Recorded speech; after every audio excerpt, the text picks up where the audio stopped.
Hello everybody, my name is Spencer Walsh, and on today's episode of Hidden History, a beleaguered but perennially strong power fights to hold on to their colonial regime, so they bring in one of their national heroes to fight off the native rebels. But eventually, he realizes the same thing that many realized all along.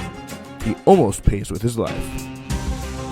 That's right, and on today's episode of Hidden History, we are taking you to France, where a really incredible story I just researched played out in the early 1960s.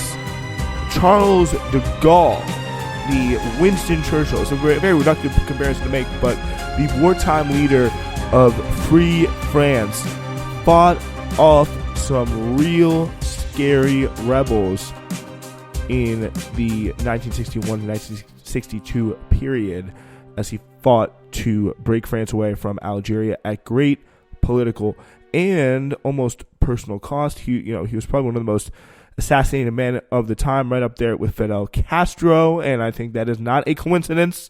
We can really get into that. It is the peak Cold War time period, and I think it's really interesting because, it's I think a little bit more accepted, to say the least, when we talk about some of these, global South countries, frankly, some of the countries where, people's skin are brown, and they just have, less GDP per capita. They're not as influential on the world stage, but we are talking about France here. France is just one of these countries that we consider right up there with, our own and our kind of inflated sense of self-importance. They're a developed country. They have been, an empire for quite a long time. Someone would, I think, very convincingly argued they're still an empire in many parts of Africa, at least in the kind of a neo-imperialistic form that many people would call it. But, they were not always they had their ups and downs, just to say the least. And one time they were definitely at their down point was World War II. And specifically, a good portion of World War II from about, 1940 or so on. They were conquered, obviously, by the Nazis. So half of France, essentially, including Paris, was, the famous images of the kind of Nazi tanks rolling through under the Eiffel Tower and all that. This was, a really heartbreaking kind of moment for the, just Allied powers, because, again, especially meant at the time that Britain stood alone. They had a very, successful, powerful army. They were really hit hard, obviously brutalized by the war, especially after coming after, World War I as well. They had their democracy, they had reestablished, but they were definitely a much weakened state. But again, the man who led them through it all, who, really through his speeches, through his oratory, through his actual, general, he was a general throughout World War II. He was, very successful, very solid general, a pillar of the Allied resistance to the Nazis all throughout France. Charles de Gaulle, he was that guy. He was an incredibly, talented orator, talented general, and someone who he absolutely became. If Winston Churchill could be called a general, I think he's a lot more. I'm saying Winston Churchill a lot because he's, I think, more popular in the, American imagination as someone who stood up to World War II. He made the famous speech, "We'll fight on the beaches, we'll fight on the battle, we'll fight in the cities." He stood. I don't know if I always remember. For some reason, it wasn't even a particularly good movie, but I just remember coming down and seeing the darkest hour of him riding on that train. He was just embodied the spirit of Great Britain throughout a lot of World War II. He was a kind of a public figure of, just to rally around. De Gaulle was that, and he was also a general fighting in the war at the same time. And really at a time where, again, much of France was under occupation. He inspired them really to push through in a major way. So yeah, he was a pretty big deal. But in 1946, kind of similar to Winston Churchill, he kind of shuffles off the political scene for a little bit, and France kind of tries to solidify. They become a pretty solid parliamentary democracy, still a little bit shaky, still regaining some of their territory. But what really trips them out is their colonial holdings in Algeria. And things have really not been going very well. And obviously, especially the time of World War II, post-World War II, is a time of great self-determination. That was kind of the name of the game at the point. A lot of the colonial empires were breaking up. Algeria kind of saw a weakness. They formed the FLN, which is their kind of a liberation front movement, and they began the Algerian Civil War. And things were not really going well. By all accounts, and again, I'm no expert on this part of the story, but it seemed to be kind of like a very similar to a Vietnam War vibe, not necessarily obviously in the same climate. Nothing really quite compares to Vietnam, but I think it's pretty safe to say they were fighting against guerrilla, low budget fighters, really pushed out, kind of very similar to, by the way, France's Vietnam was compared by people at the time to France's Vietnam, because obviously for those of you who don't know, before we got in there and got ourselves killed in the jungle, the French did the same thing, also with significant American help. And so we just decided to come in, and the French just dipped after a while, but we decided to go in there. But the French concern, was that the same thing would end up happening in Algeria. So it would be a pretty big deal. But I think it is really important to say that this civil war was not going well, really kind of comparable to other colonial fights. So wealthier power, had more military prowess, but bogged down by effective guerrilla fighting by Algerian nationalists. It seemed more and more hopeless. Some wanted to pull out of a costly war to kind of save face for France. It would be politically expedient in the moment, but it would really be kind of a slap on the wrist to a lot of the people there, the fighters of the war, and the Algerian, I think it's the Pied Blanc is what they were called.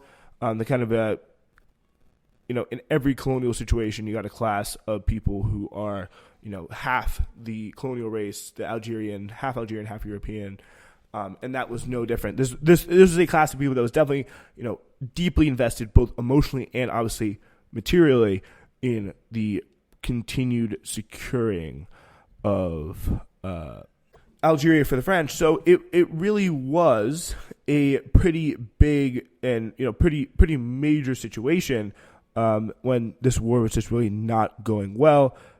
Meanwhile, others wanted to crush the rebellion for the honor of France, because those are the people who were, again, emotionally attached deeply to the war, and really just the colonial project in general. The Fourth Republican government, they put in a guy who they expected to negotiate there as prime minister, and he was really kind of immediately castigated, especially in Algeria, where a lot of these military people and these kind of French elites were based, and riots broke out essentially among the army and the Algerian French in the city of Algiers. De Gaulle was called upon to take power because really for a lot of time he did believe he was a French nationalist. He wanted to see France succeed, and a big part of that was kind of having the colonies and all that. So he was someone he was broadly supportive of. He was not going to be someone who was going to kowtow to the natives and give up French. Excuse me, French Algeria. So he was going to really push on that subject. From there, the Fourth Republic kind of collapsed once De Gaulle took in power. It was a little awkward. They called in De Gaulle because things were just not working.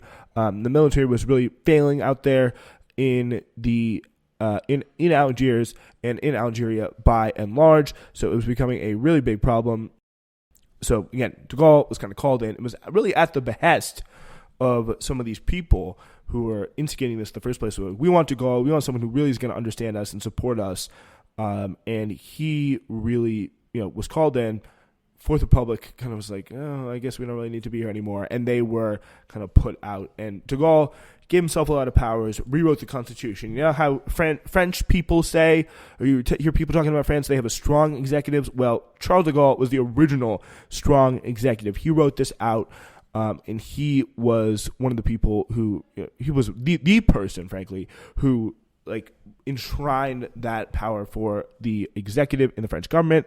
He had succeeded in controlling the French government, but really not dealing, though, with the Algerian Civil War, which was going on at the time. So, he tried a lot. He definitely stepped up a lot in terms of the bombing campaigns. He was really tried. He gave it his all, but eventually came to the same conclusion that a lot of people increasingly were coming to in the French government, obviously except for some of the right-wing military and kind of deeply tied people who were more deeply tied to the colonial effort, but they they really came to the conclusion that this war was just not going to be good. It was not going to be effective, and it was essentially going to be a pit of money for the French.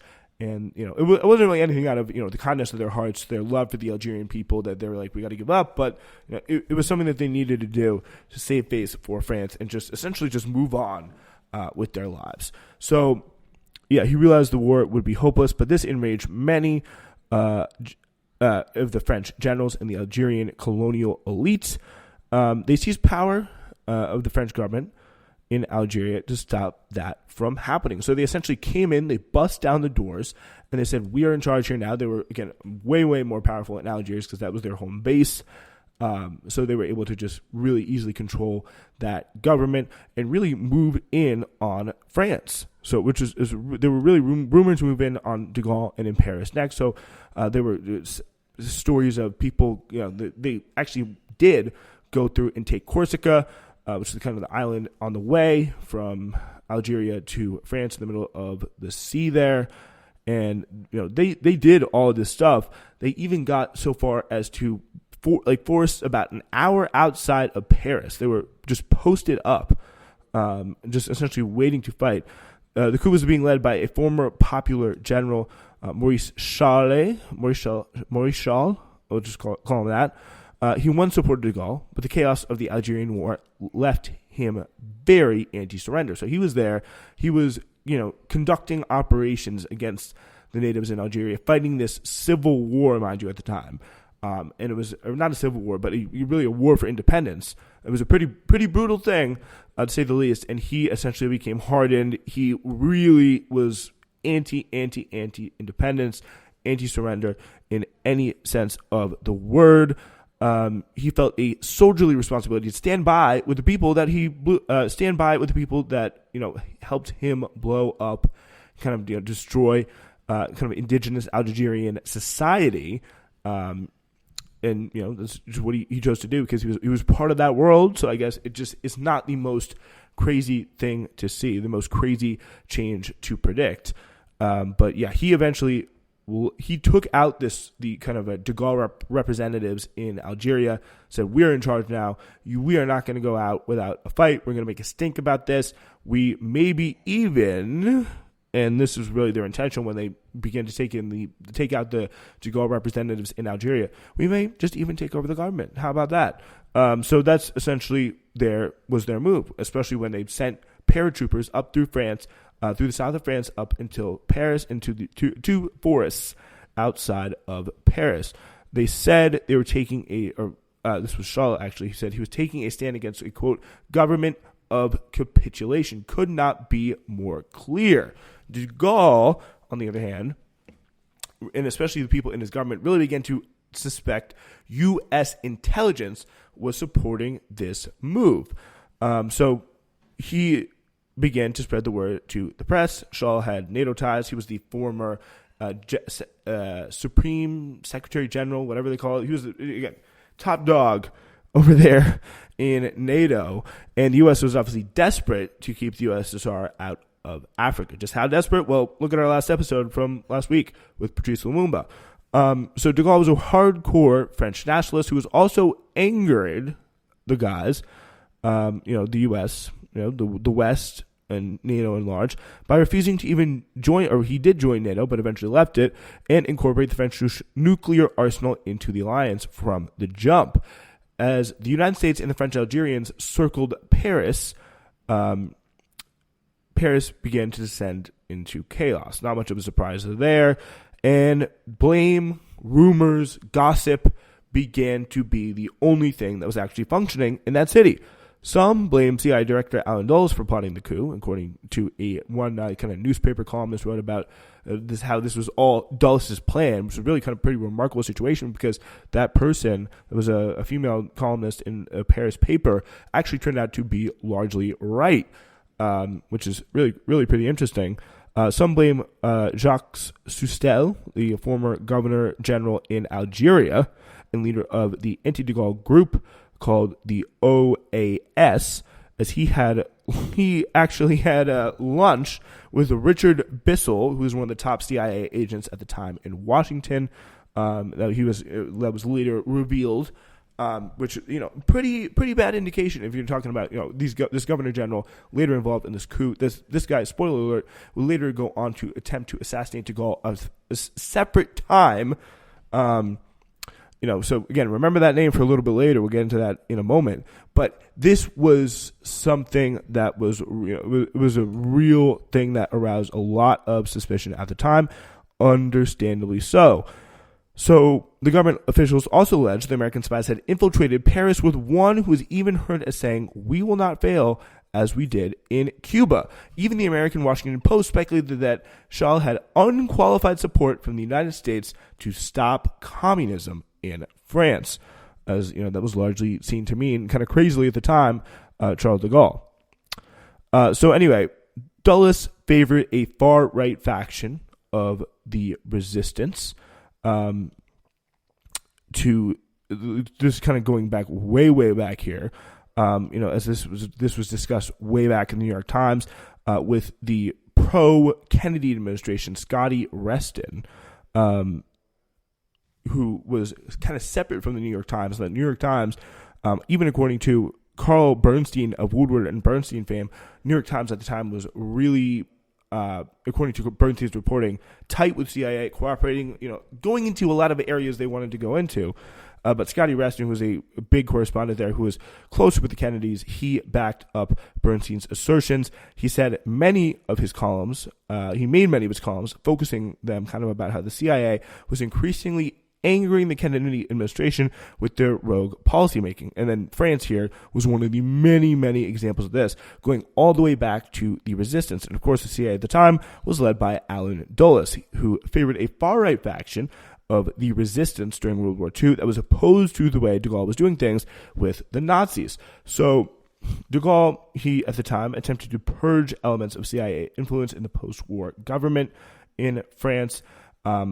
This was kind of building up to things, and in the kind of intervening years before when he took power, and then when things really began to be dramatic here in 1961 with the troops outside and the forest and all that.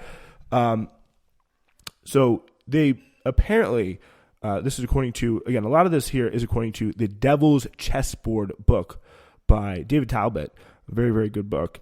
But it was a really kind of incredible story because it gets into how de Gaulle attempted to, in the wake of World War II, kind of before he went out, and even as he got back in as well the second time around, attempted to purge some of these strange networks that had kind of popped up in the kind of the outskirts of the rural parts of France and kind of very secluded parts of France, of these kind of far-right insurgents. He ordered his advisor, Konstantin Melnik, to shut them down, his security advisor at the time.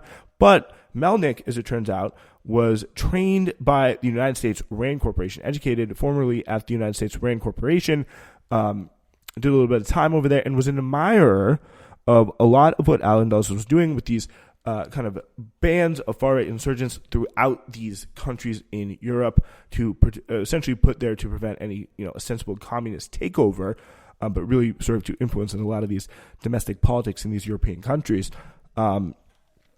So he was a big supporter of them and essentially kind of sat on his hands.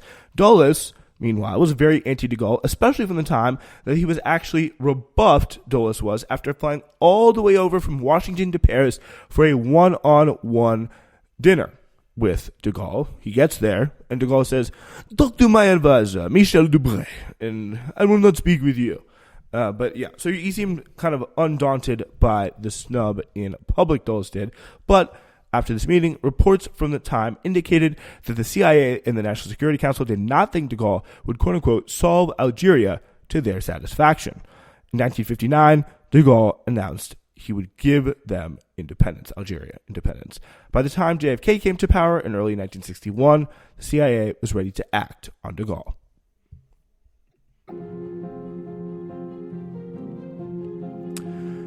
In 1961 or so, the CIA sent a very interesting report that seemed to lay the groundwork for what was to come, and it was written by Allen Dulles.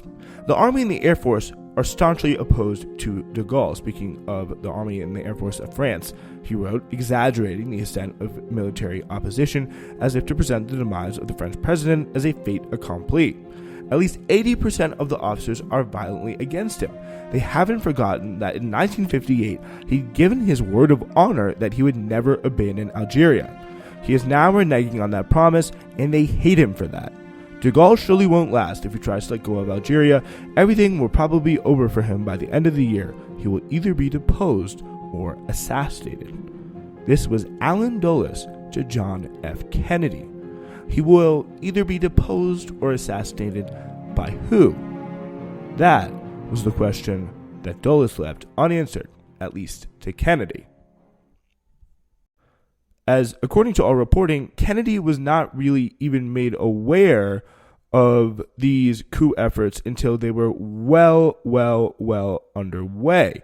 And when he did, he was too really busy wrestling with the Bay of Pigs fiasco to notice, but maybe that's another episode.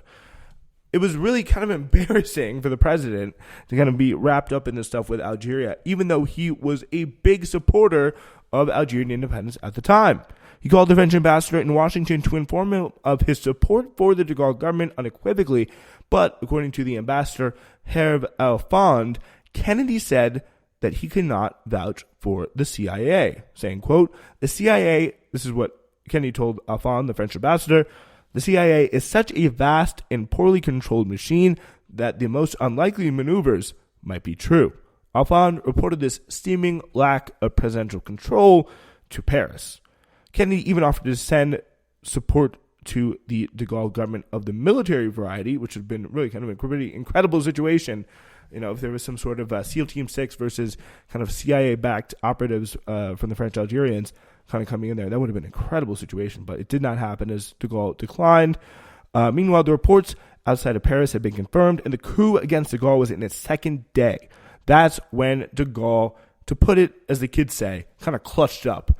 He came out, gave an incredible speech by all accounts on television, really inspiring, really denouncing, in one part denouncing the traitors, the people who had taken up arms in this coup, and then calling for the French to get out there and fight for their republic. And if, you know, there is one thing the French had to do is start a revolution.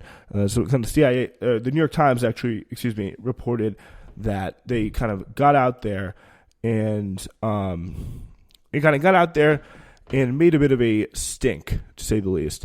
So they got out there, they blocked roads at de Gaulle's instruction, they made a very, very big stink, and the next day after de Gaulle's speech, people were so inflamed, they even organized a general strike led by the communists and the unions, but the strike, due to really what a lot of people felt was just the imminent nature of the threat, drew support from people up and down French society, from the police to the clergymen. They were like, we do not want this to happen.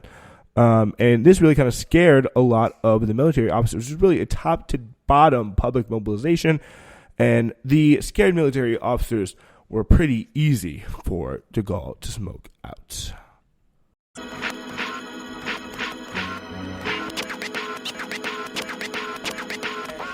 I'm ready. Things began to turn very, very poor for de Gaulle. Things began to turn very, very positive for de Gaulle in a very, very short period of time.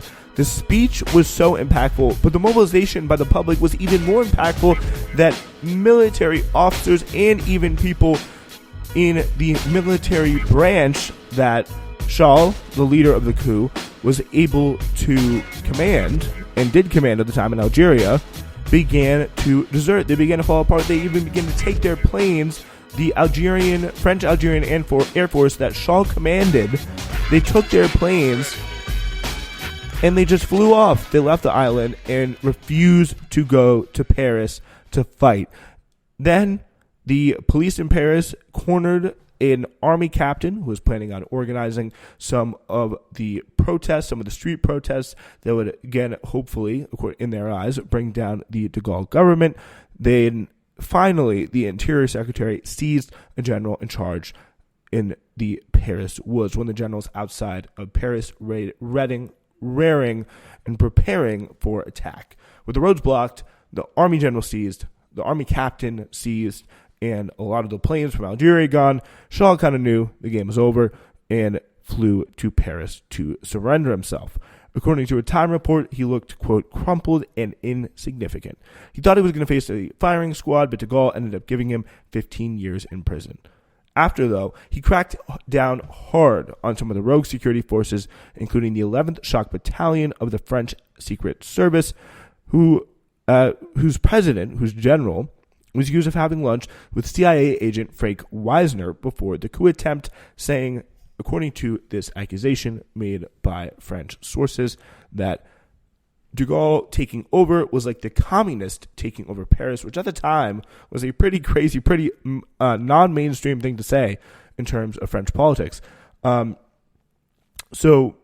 ended up giving him only 15 years in prison, cracked down on the Shock Battalion, but the Shock Battalion was really becoming an increasing problem, especially in the years after Algerian independence, as they began to assassinate them in the streets, even in the streets of France.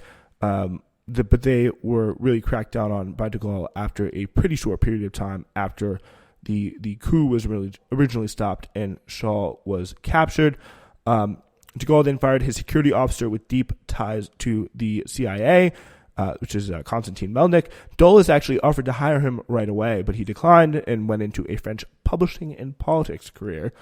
He continued to be on guard, though, until the end of his presidency. De Gaulle did. It culminated really in this kind of rebellious streak from NATO in the West with the French departure from NATO, which still stands to this day. Really pretty incredible. He also continued to fight assassination threats till he retired. In late 1962, he was chilling in his Citroen, driving down the street in his presidential motorcade with his wife, when members of the anti-de Gaulle terror group from before, remember that,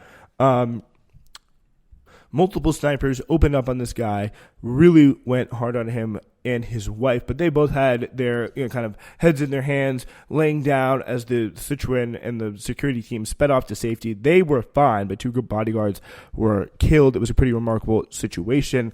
Again, remember, the former Governor General, Jacques Soustel of Algeria for the French was part of this group, which was really kind of indicative.